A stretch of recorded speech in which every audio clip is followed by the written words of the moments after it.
So we've all got our favourite TV shows, and when you find one, you become super addicted to it and don't miss it for anything. And mine a few years ago was CSI. It's got to be the Las Vegas one, though. It's got a worldwide audience of over 73 million viewers, and last year it was the most watched drama series in the world. Again. That's amazing.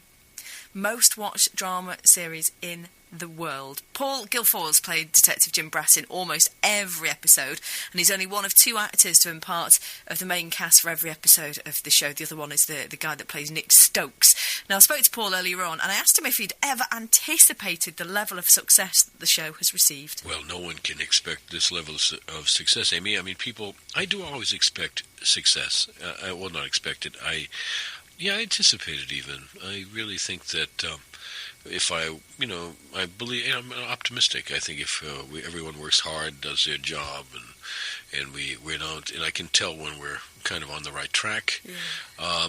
It's going to be okay. I mean, I don't expect it to be, and it has success that at least resonates to some degree, but to reach the global audience it has, no one could ever anticipate that. Now, every episode of CSI kind of follows a different investigation, but there's a thread with all the characters. I mean, I was watching it quite early on when you got the Sarah and Grissom romance, and... Well, you were the one. I was that one. Oh, you were that one. They talk about you.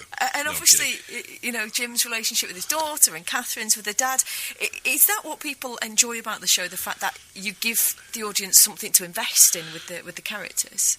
Well, Amy, I think it's kind of almost in a way a kind of just the opposite kind of idea, is that we try to kind of keep the show about the professional lives of these people, about how they work in their jobs, like we all have jobs and we go to the workplace, but then occasionally, like all of us even in our own jobs, in our own professional lives, elements of their personal lives comes through. Yeah. They're unavoidable. They're usually, in a devastating, difficult situations, and that people need to take time to go see their daughter, in my case, because he's in trouble in Hollywood. Jim had an affair.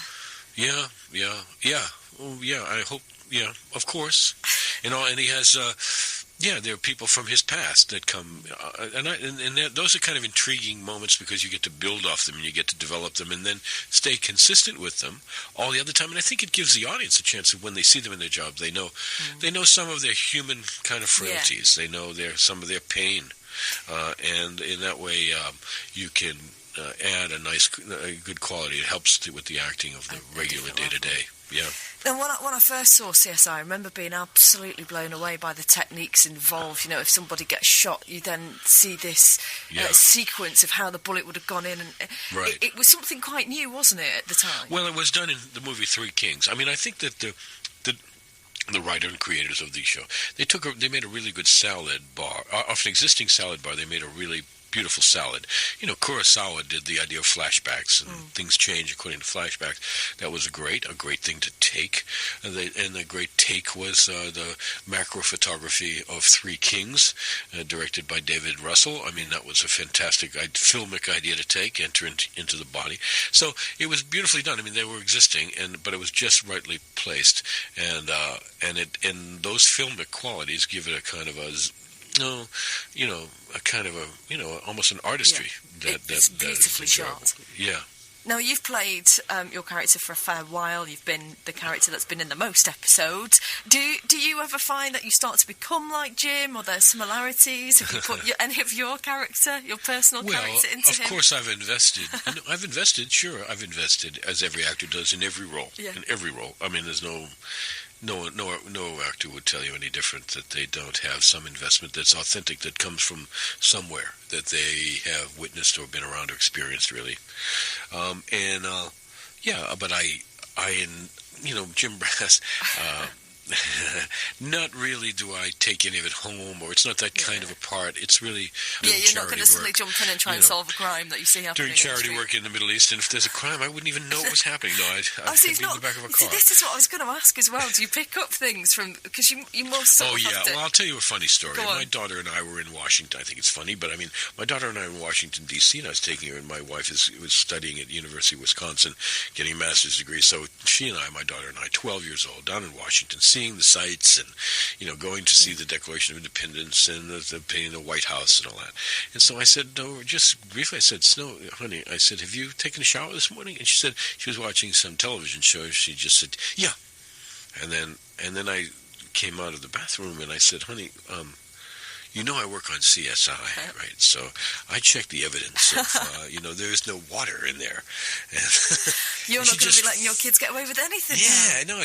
She just hit her hand in her head and went, "Oh my God!" And as soon as I said, "I work on CSI," she went, "Oh no, I'm sorry." Is there a rivalry between the different CSIs? Because yours is so incredibly popular. Did the CSI Miami and New York get jealous? That's just something I wonder about that. I mean, to some degree, now you mention it, but no, not really. I mean, David and Gary are friends, and we're all actors of a certain kind of generation, even. And we, beyond rivalry, we're really like happy for each other. It's like a brotherhood, really. I mean, I just know these men. I don't know the women. These are my friends. So I would imagine it would be the same with the other actors too. I just don't know them from the past. But I worked with David and Gary, and so it's just like a very easy brotherhood of like congratulations to each other. It's more like all in the same track meet. We're really not running against each other. We're just at the same meet in different sports. Just pleased for each other doing well. You've been in it quite a while, obviously, and you must become quite a close-knit community of actors working together. When a character like Grissom does leave and Warwick leaves, is it quite bizarre to carry on without that person? There becomes a kind of familiarity and a kind of a long, you kind of like it, but it becomes more like school, graduating, and you wish them well, and you're sorry that it's going to be different without them being there, but it's an appropriate time. But Jim's not moving on anytime soon? No, I go year to year, and I enjoy coming back next year of season 13. I'll be there, bright, shiny. That was Paul Guilfoyle, who plays Jim Brass in CSI. It would have been rude of me to say, can you stop slurping your tea quite so loud? It's putting me off. I was too scared of him to say that, to be honest. So they will be back in season 13 of CSI at Las Vegas later this year.